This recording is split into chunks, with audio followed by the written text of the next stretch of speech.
jamming the switchboard, both here and at the incident room on that case of Welling Garden. To remind you, this was the abduction and radio drop campaign and the handgun debate. Hello and welcome to CrimeWatch. 12 people rang in giving the same those fantastic results today.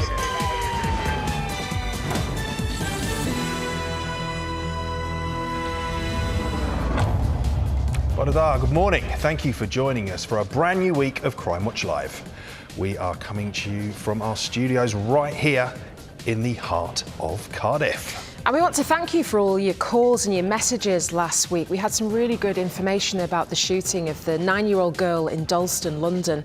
A motorbike rider pulled up and fired a weapon into a restaurant, leaving the girl with lifelong injuries. Now, police still want to hear from anyone who knows the identity of this motorbike rider. He was experienced on the bike, he was riding a Ducati, and police believe he has links to the Barset Road Tappersfield estate in Nunhead, Greater London. You can watch that full appeal on iPlayer. Today, can you help detectives investigating the fatal stabbing of 18-year-old Jamie Meir? Police are still looking for 3 men wanted in connection to the incident. We have got a nail-biting film with 2 officers who fought against a rising tide to rescue a woman trapped in the rocks on the shoreline. I remember thinking to myself, if we don't do something now, then we're going to watch this woman die. It is edge of your seat stuff, Terrifying, that one, isn't it? Plus, Merseyside police are reappealing for information about the murder of Diane Sindel, who was killed after her car broke down back in 1986. Can you help solve this cold case? We'll also be meeting Luke Newton to find out about his role within Wiltshire Police. I was pleased to get the job. I was literally over the moon and lost for words. Working at Wiltshire Police, definitely had to come through. That's a heartwarming film, that one, isn't it? It is, it really is. We are primed and ready to take your calls, so do please get in touch. You can scan our QR code below using your phone's camera and following the link. You can call us on 08000 468 999. Text us on 63399. Start with the word crime, leave a space and then write your text. Or email us cwl@bbc.co.uk. Those details will be on your screen throughout the programme. Now, what would you do if you were faced with a life and death situation unfolding before your very eyes? For PC's Molly Kaner and Robert Morgan, there wasn't a second thought as they threw themselves into a rescue mission without hesitation. I remember thinking to myself, if we don't do something now, then, we're going to watch this woman die.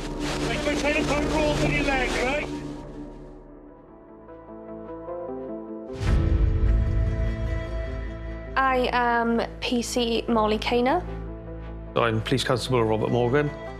Myself and Molly have worked together for about a year. We attend emergency 999 calls out of Port Talbot Police Station in Swansea, South Wales. Rob and I attended a call on the 11th of December, around 20 to 10 at night. A young lad that was fishing at the Aberavon seafront had called in to say that he'd seen a female going towards the pier and lost sight of her there. Conditions were treacherous on that evening. It was raining, slippery surface. The tide was in, the waves were crashing against the rocks. Visibility was really low. I was wearing a torch, I was carrying a torch. I could still just about see my hand in front of my face. So I sort of run quite quickly then onto the pier with my torch, searching every little nook and cranny to see if we could find this lady. I don't know how long we were there, but Molly suddenly turned to me and said, "Did you hear somebody calling?" At the same time, I could see a torch in the distance coming towards us, which turned out to be the son-in-law of the lady. I think the lady had messaged him to say she was down there. I can hear it! Where are you? We eventually located her at the very edge, where she'd fallen forward. She wasn't within reaching distance. No, wait. The head was upside down, so her head was fully submerged in the water. Her ankle was caught in between the rocks, so essentially her ankle was keeping her up.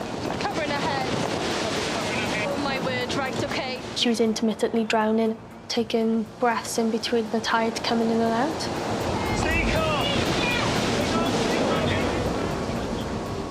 It was pure disbelief that anyone could be in that position and be alive. Breathe in between the tide, okay? I remember thinking, could I get down to her? And if I could I do anything? But there was just no way of putting my feet on anything safe that would have stopped me from falling. I think I went over the edge at this point and called for the backup, to ask Coast Guard, ambulance and anything. If we did a chain of our hands. Two specials that were nearby were already en route with the rope. No more than a couple of minutes. It took for them to arrive.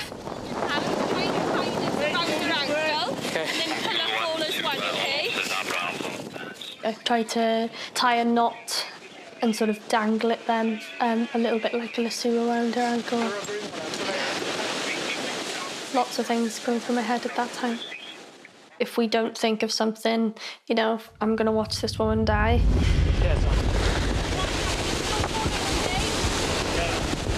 I'm trying to put a rope on your leg, right? Form a chain, everyone! Form a chain, Rob, get in the front here. Molly got everyone lined up with the rope, and I've gone onto my knees and eventually onto my stomach. So I put my hands down as close as I could to the lady. While they pulled, I was able to keep the rope straight and off the wall. 1, 2, 3, go!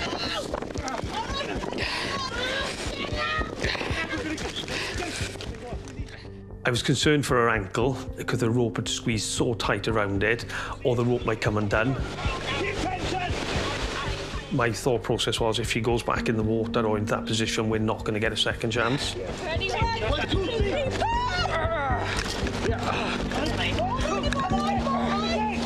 go! We managed to get her onto the top of the pier, and then I think that relief to see that she was breathing, I think everyone could sort of take a deep breath and they knew she was breathing. Okay, what's next?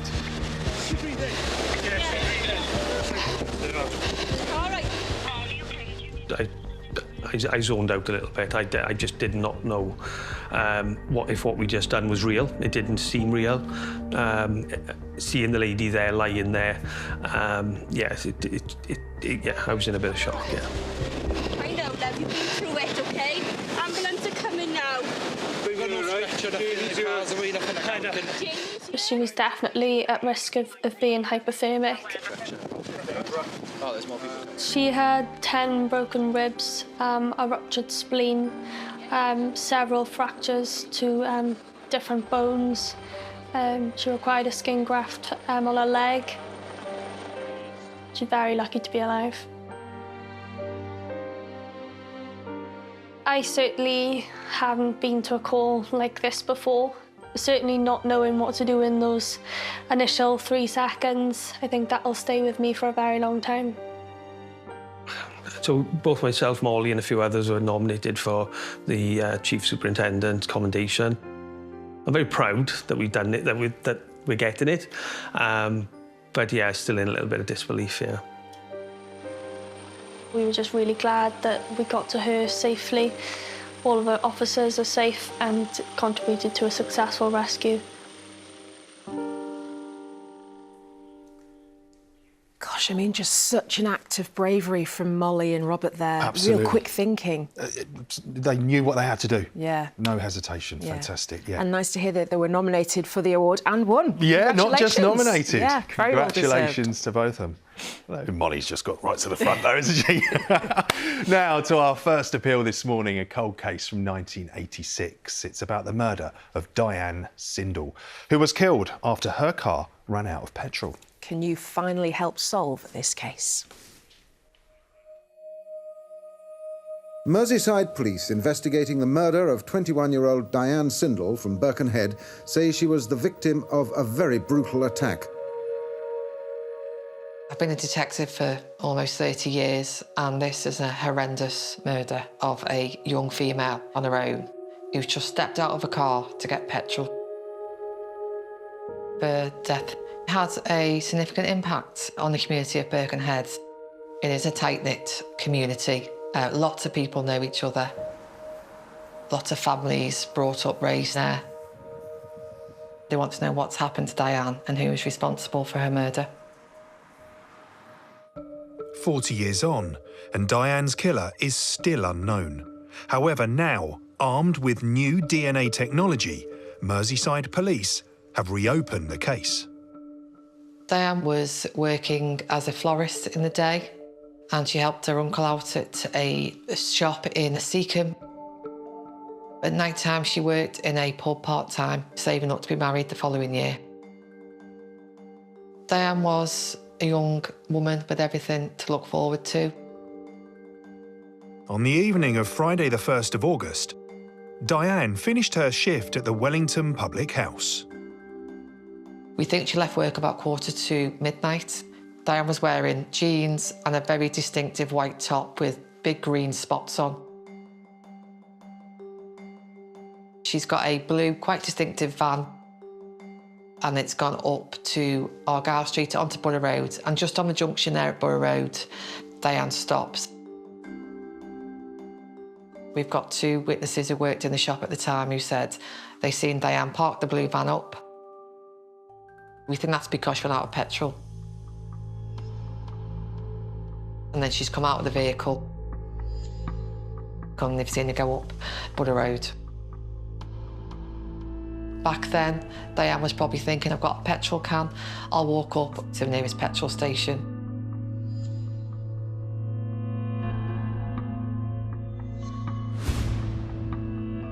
Diane is then seen by a bus driver around 3 minutes past midnight. He says he sees a female, and he believes that was Diane.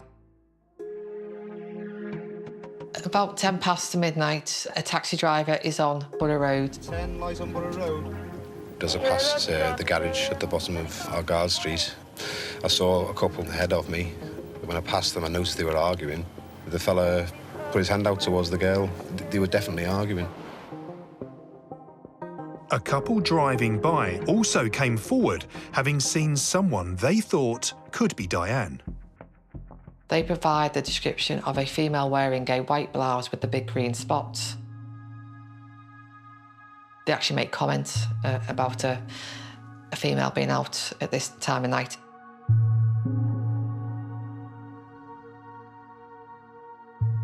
The next morning, Diane was found in an alleyway by a passerby. She had been sexually assaulted and murdered. Diane's jewellery is still on her, so this isn't about a robbery of a young female. The motive of our offender is sexual assault and murder. And it's a brutal murder. It was a crime that left women feeling unsafe in the local area. It's such a normal thing to do, isn't it? Your car breaks down, you go and get petrol. And Diane should have been safe when she's done that. I've got a daughter myself, and I would want to know that she was safe if she was to have to leave the car.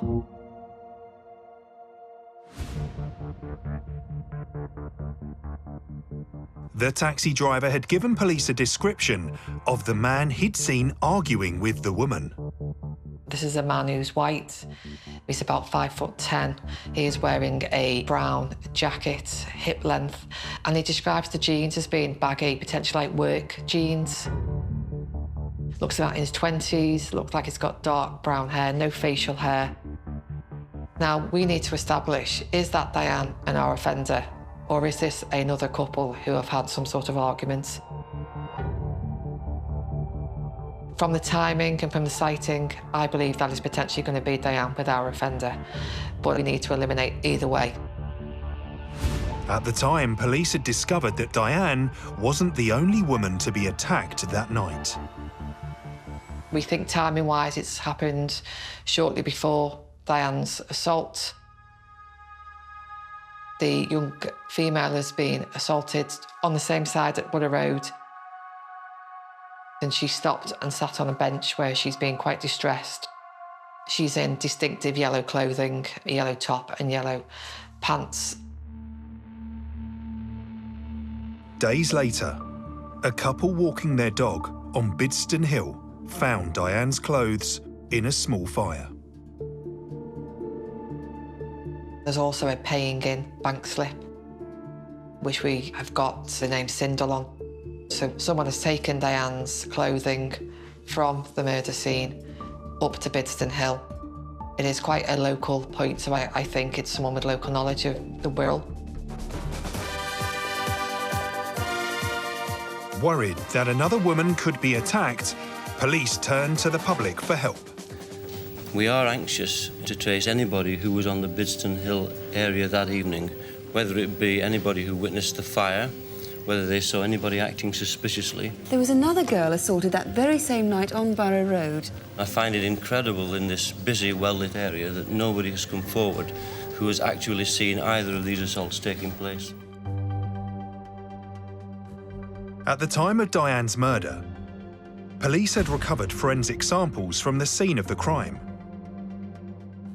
Semen was left at the murder scene on Borough Road. That DNA profile is not on the national database.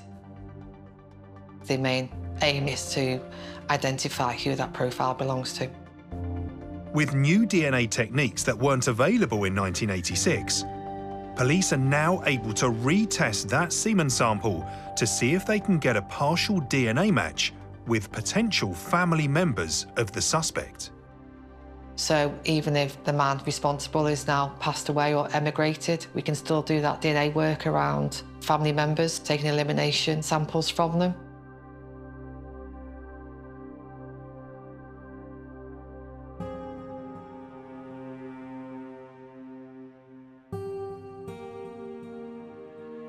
There is a memorial on Borough Road, which today still got flowers and teddies. People pay their respects. Shows how impactful it was to the community. And she's not forgotten. It's really poignant. Diane was murdered because she was a woman. And it's just a reminder, actually, how important it is that women should be safe. There is someone who knows what's happened to Diane and who is responsible. 40 years on, be that brave person now and speak up. Well, Detective Superintendent Rachel Wilson from Merseyside Police is with me here in the studio. Thank you so much for joining us this morning. As we heard you say in the film there, Rachel, this is another woman that's been killed. This is a case that you're so keen to solve. And we know that there were a number of sightings of Diane in the night in question. One sighting from a taxi driver that you're paying particular significance to. Yeah, the taxi driver gave us a statement in the original investigation, and he describes how he sees a man and woman walking along Borough Road, and he's convinced they were arguing. And I believe that to be potentially our last sighting of Diane with the offender. Tell us about the white male in his 20s, the description that you have. So he's got a leather jacket on, he's white, black hair, and he's wearing what the taxi driver describes as blue baggy jeans. What can you tell us about that second report that came in from a 17-year-old? So there's a 17-year-old female. She's been attacked and sexually assaulted as she's walked along Borough Road minutes before Diane's left her van. And I believe that's going to be the same offender as that person responsible for killing Diane.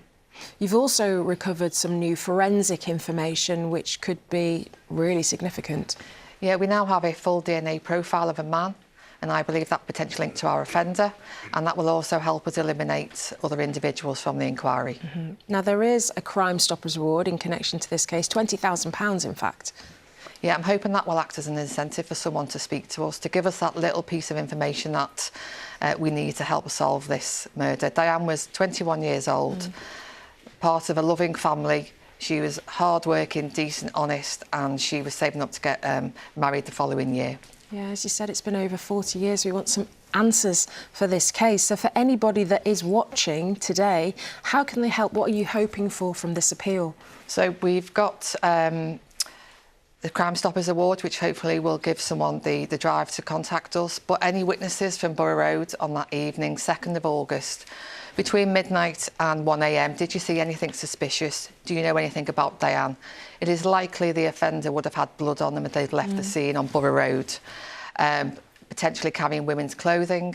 And then on the 3rd of August, on the Sunday, the clothing was found being burnt out on Bidston Hill, which is about 2.5 miles away. Yes.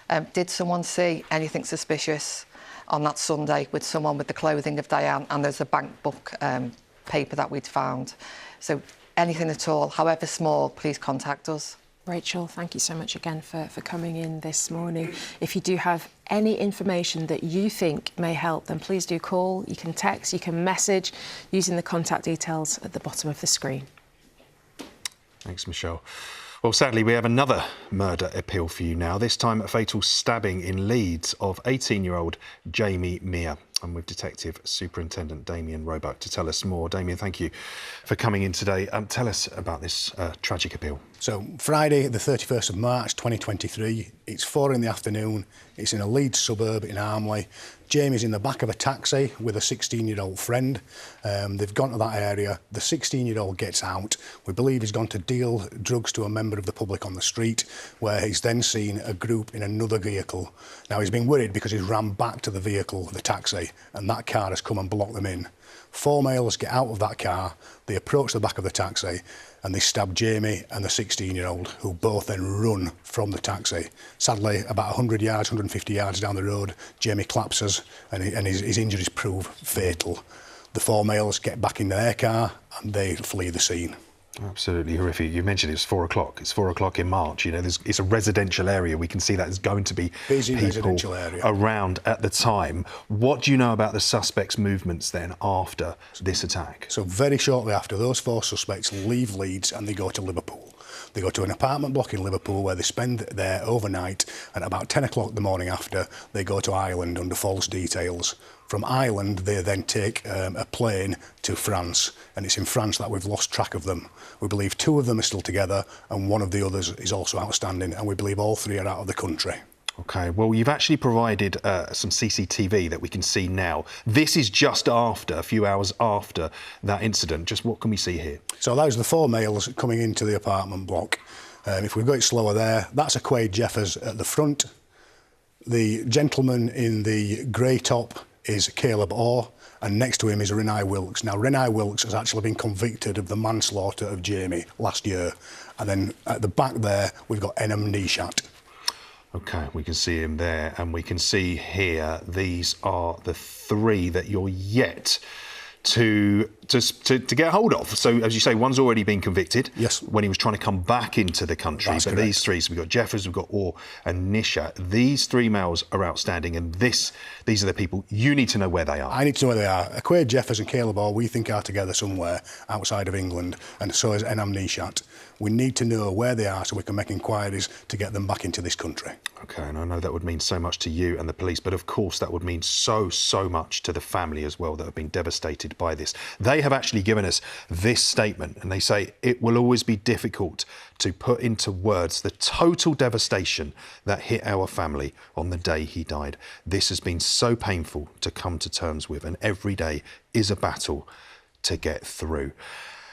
You can hear in the words there how much it means to them. I know it means so much to you. This was just a young lad. He might not have been perfect. He might have got involved in some scrapes along the ways, but he is still an 18-year-old lad that has lost his life in this brutal fashion. 18 years old. 21st birthday next week would have been. He was an expectant father. The son is now growing up without his dad. Please, the family can't start the grieving process until we've got to the bottom of what happened that day and we've spoken to those 3 outstanding suspects. You need to get him some answers, Damien. Thank you. This was clearly a vicious attack, so if you have any information that can bring some peace to Jamie's family, then please do get in touch. Our contact details are at the bottom of the screen. Now, we talk a lot on the programme about all sorts of ingenious schemes designed to help support those who find themselves faced with domestic violence. We're joined now by Dr Anna Hopkins and Rue Lees, who are here to talk about nail domestic abuse. Thank you so much for coming in to tell us a bit more about this. Anna, well, tell us a bit more about the campaign and why you decided to set it up. Yeah, so it's called Nail Domestic Abuse, and it's an online training programme that has been put together to assist professionals, hairdressers, nail technicians, general beauticians, to understand a bit better what domestic abuse is, what the signs could be, what the kind of different types of domestic abuse are. The online training package takes about an hour to complete. It takes you through those different stages, a bit of a knowledge check, and it also has 3 professionally produced film scenarios that we filmed in beauty salons, one nail around coercive and controlling behaviour, one as a hairdresser who finds a missing bit of hair, and one a kind of reflective piece between the 2 professionals to kind of bring to life how to have those really difficult conversations. We've designed some posters that are placed within the salons. One is for victims where they scan the QR code. These will be placed in kind of toilets, behind the toilet door. They can then access a range of support services from kind of therapy to different types of services, including refuges. And the other one is for the professionals, which can be placed behind the kind of staff door. That then takes them straight onto the QR code for the training package. At the end of doing that training, they'll then receive a certificate, which has gone down really well with some of the professionals. And this all came about really, I've been working in domestic abuse for about 20 years, first as a police officer, then as an academic researcher, and now as the Chief Executive of the Police and Crime Commissioner's Office in Lancashire. I'm working for Clive Grenshaw, the PCC. His #1 priority is violence against women and girls. So together, having had this idea for quite a few years, that's kind of all come to fruition, and my office has been great in getting it out there. Yeah, you certainly are. And one of the people that's seen this is yourself, Rue. You actually own a salon, and you wanted to get involved in this and learn more about it. So how helpful has it been for you? So as a beautician, all my treatments is on a one-to-one basis. It was really important that I created the right environment within the salon, making it friendly, warm, welcoming, and in return, that then makes the client feel that they're in a safe space as well, and they start to open up. So when Anna told me about her idea back in January 2025, I jumped on it. I thought it was absolutely amazing thing to do, and it's actually allowed me now to be able to signpost people and to have the right knowledge to support my clients safely. What kind of signs are you looking out for then? When people come into the salon, what are you trying to tune into? So there's quite a lot of different things that you do actually need to look out for. I, first of all, had to have a clear understanding of what coercive and controlling behaviour actually was. I had no idea beforehand. So you've got I think that's quite common as well. Yeah. You know, for you to say that, I think a lot of people would agree. So you've got the visuals. So, you know, you may find that, you know, they've got bruised wrists for some reason. I do massages as well. So you'll be able to see bruises which were in very unusual places on the back, old bruising, fresh bruising. And then from there, it's having a conversation. It can be on one treatment, it could be over an extended period of time. So they may just say, you know, I've had an argument with my partner and there was some abusive names that was, you know, said to me. And then from these different conversations, you're actually going to start hearing about they're checking their phones, they're checking their laptop. They are not seeing their friends or their family as much anymore. And so this is where I can come in and I can say, you know, this is a very safe place, and listen to them, and that there is actual help out there. So, you know, there's a lot of organisations, and explain to them as well that they do it in their own time. So they're going to, you know, provide that emotional support, practical help, emergency accommodation and safety planning. And Rue, this is something that already you're seeing as being able to help both male and female and male. Yep.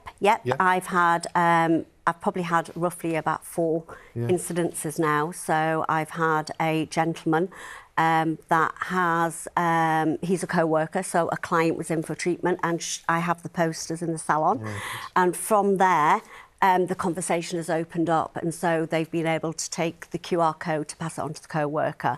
I've also had a lady who didn't understand the meaning of what controlling behaviour was, and so I actually went through it with her, showed her in black and white, and she's actually left that relationship. You know, things have actually gone tick, tick, Yes. tick Yeah. in her brain, and she's gone, oh my Lord, this is what I've been going to through. be safe to Just open shows that you, conversation. it does, how valuable this is. And it's interesting with salons as well, isn't it, Anna? Because often that space can be the last place that victims of domestic abuse come into and feel safe. Yes, absolutely. And when you look at coercive and controlling behaviour, you know, that a big part of that is isolating the victim from family and friends, making going to work difficult, making going to any sorts of appointments difficult.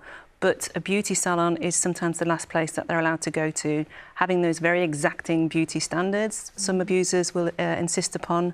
So that's, as Rue said, it's a safe space, but it's also sometimes the only space that they'll go to, and also by themselves. Even kind of GP appointments, some abusers will insist on coming in with them. So making those disclosures or having those conversations can be really difficult. And that's why I kind of thought with beauty salons, we've got this unique position, and we've got professionals who are working closely in close proximity with potential domestic abuse victims, but also on that regular basis where they build up that sometimes a friendship, but a really good close working relationship where those confessions, those disclosures might come about and do come about. I've talked to quite a few beauticians who've said, actually, my clients tell me things that they haven't told family or friends. So in this way, just a little bit of upskilling on understanding domestic abuse will allow them to navigate those conversations better. And just finally, before we let you go, it's expanding, isn't it? Just give us an idea of how many people are involved already. Yeah, so we kind of officially launched it in February, and it's really taken off. We had, I think we've now got about 3,900 people that have signed up to it, viewed the pages, and shared the information. So yeah, we're hoping it will go bigger. We're hoping it might go nationally, but first we need to really look at it within Lancashire in terms of training. I've been round to different colleges within Lancashire to train the apprentices as well, to understand of how this package will work for them. They're really, really enthusiastic. Also instilling their role in terms of how important it is to have this conversation with. It's doing really, really well. Yeah, fantastic to get that conversation going. Thank you both. Thank you. Thank you. Now, time for another clever initiative. We're off to meet Luke Newton, who is celebrating a decade of working with Wiltshire Police thanks to a scheme called WorkFit.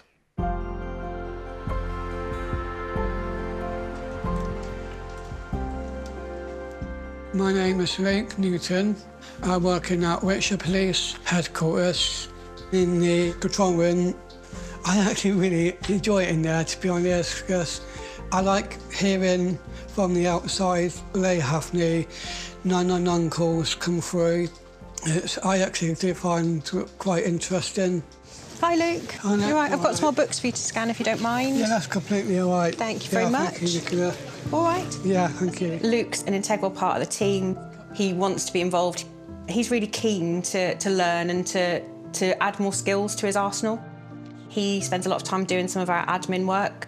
So all of our operators, if they use notebooks, have to be kept for evidential purposes, and Luke scans them onto the system and records them for us. There was a police programme that I did used to watch a while back, and I thought, you know what, this is definitely a challenge. So working for the police is a new chapter for me. There we go. Luke joined in 2016 as part of a project between the Down Syndrome Association WorkFit programme and Wiltshire Police, and he was a volunteer to begin with. When I first walked in, I felt only a little bit nervous, just a tiny bit, but then I wanted to try and pick it up, and my confidence and show them what I can do and show off my skills. Morning, Mark. You all right? Yeah, you're all right.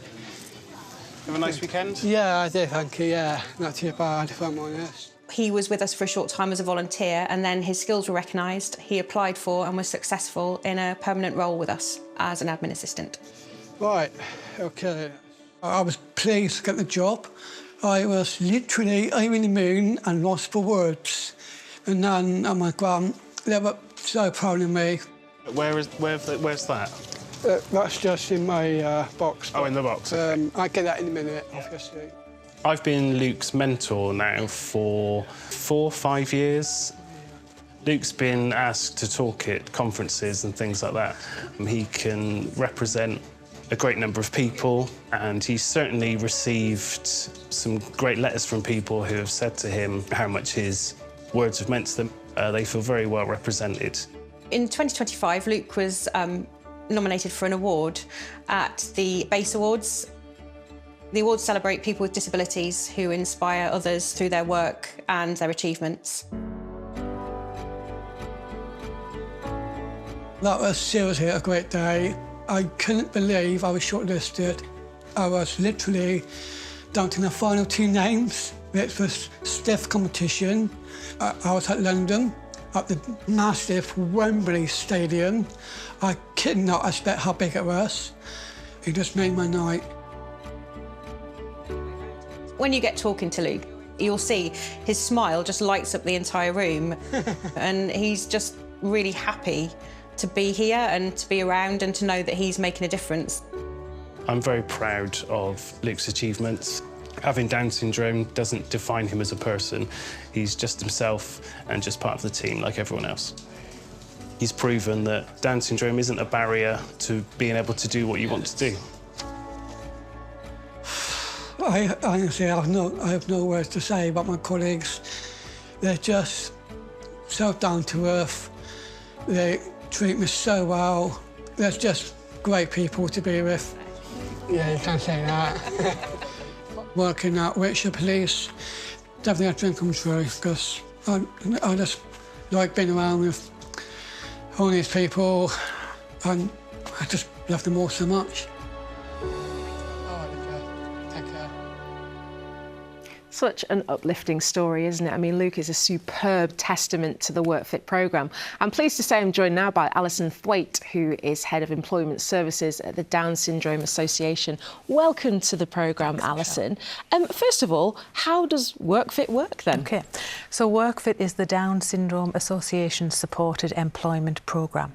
What we aim to do is bring together adults who have Down syndrome who want to work with supportive and inclusive employers who want to offer an opportunity. We find it's incredibly rewarding and uplifting for everybody involved. Certainly for job seekers who have Down syndrome, we know that over 2/3 of them want to work. They're very keen to get out there and show what they can do. And employers, we find, have an understanding that a diverse workforce is a strong workforce. It's a very positive step for them to take. So we are there getting to know the job seekers before we place them, getting to know the employers and their business needs, and looking for that suitable fit. Which is where WorkFit comes from. And we saw Luke working with the police in that film there, but it's not just the police. There's a range of organisations and workspaces, aren't there? Absolutely. We're across all industry sectors. We've got people working in museums, in laboratories, on TV sets, across every different sector. We have absolutely no limitations on what somebody can achieve. At the Down Syndrome Association, it's very important to us that people have choice and control over their lives. We want them to be included in all aspects of life, fully, to every extent, and employment is a huge part of that. So we have no limitations. As I say, we say to people, what would you really like to do? What motivates you? What interests you?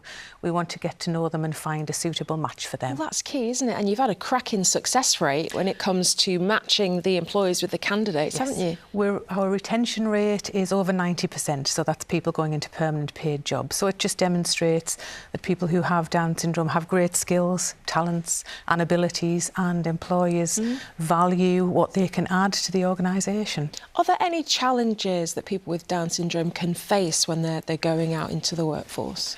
Often they haven't had a lot of work experience in school or college. So they come out of education often not knowing what might suit them, what would be good for them. So we try and broaden horizons. We talk about all the different industry sectors. And of course, we work in private sector, public sector and third sector as well. So somebody might want to start with volunteering before they take the step into paid work. For employers, the barriers tend to be that they want to be inclusive, they want to be supportive, but they don't always know who to talk to. They don't always know what reasonable adjustments can be applied, and that's where WorkFit comes in. We go into the business, we assess their business, we advise them on often very simple, cost-effective, reasonable adjustments that they can put into place. And, if we put all of those pieces together of the jigsaw, then ideally things will work out really well. Yes. And just to end on, Alison, this is something that means a lot to you personally, doesn't it? It does, it really does. My niece was born just over 19 years ago and she has Down syndrome. And when she was born, we didn't know until she was born that she had the condition. I then realised I wanted to understand as much as possible about the condition. I joined a local affiliated group at the Down Syndrome Association. We have over 70 affiliated groups across the country. So I joined the group and it was absolutely life-changing. Met the most wonderful people, had the most fabulous experiences. And then in 2015, a job opportunity came up at the Down Syndrome Association to work in the WorkFit programme. And I just thought, this is my dream job. This is what I really want to do. And it's just a wonderful organisation. You know, the Down Syndrome Association's been operating for 55 years.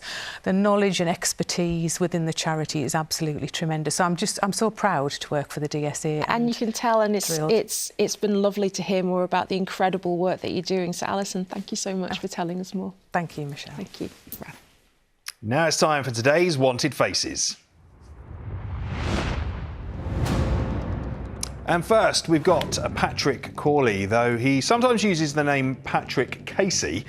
He's been charged with fraud offences relating to misleading and overcharging customers for roof repair work. He's 27, slim, with an Irish accent. He has links to Maidstone in Kent, Potter's Bar in Hertfordshire and Wickford in Essex. Next today we have Mahad Elmi. He absconded from prison on Christmas Day this year and has been on the run since. He's 38 with a beard and black shoulder-length hair. He's known to have connections in and around London. And lastly, for today anyway, if you've seen Arthur Salmon, though he sometimes uses the first name of Aaron, the 54-year-old was on day release from HMP Grendon and Spring Hill Prison near Bicester and failed to return. He has a tattoo of a crow on his torso and connections in St Albans, Hertfordshire and also to Ireland. So if you see any of these men out and about, please do pick up that phone and get in touch. We have just enough time for a quick update on an appeal we ran last series that you may have seen in the news today, actually. Dyfed-Powys police were trying to identify the body of a man which had been discovered in the Clyawen Reservoir in October 2024. A post-mortem had revealed that the man was aged between 30 to 60 years old, of white European descent, around 6 foot tall and weighed between 202 and 220 pounds.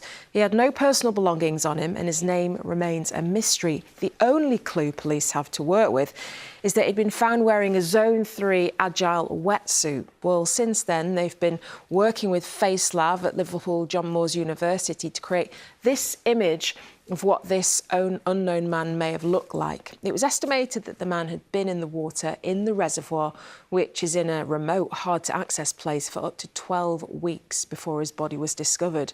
Police have searched DNA, fingerprint and dental records for potential matches, but have so far been unable to identify him. They're now hoping that this facial reconstruction will help jog people's memories and give him back his identity. They particularly want to hear from people in the triathlon community. So if you do recognise him, get in touch with us. The ways you can do that are on the screen below. That's it for today, I'm afraid. We're going to be back tomorrow, though, 10:45. But if you can't wait until then, you can watch all of the episodes from the series so far. They are all on iPlayer. Also, check out our official Facebook page. Some of our clips have already had hundreds of thousands of views so far. Coming up tomorrow, how some car-stealing criminals get stopped in their tracks. About £1.5 million worth of stolen vehicles were taken over a space of a couple of months. We had to get on top of this before it got completely out of hand. And we did. We'll have plenty more appeals police need your help with, but that's it for now. See you tomorrow.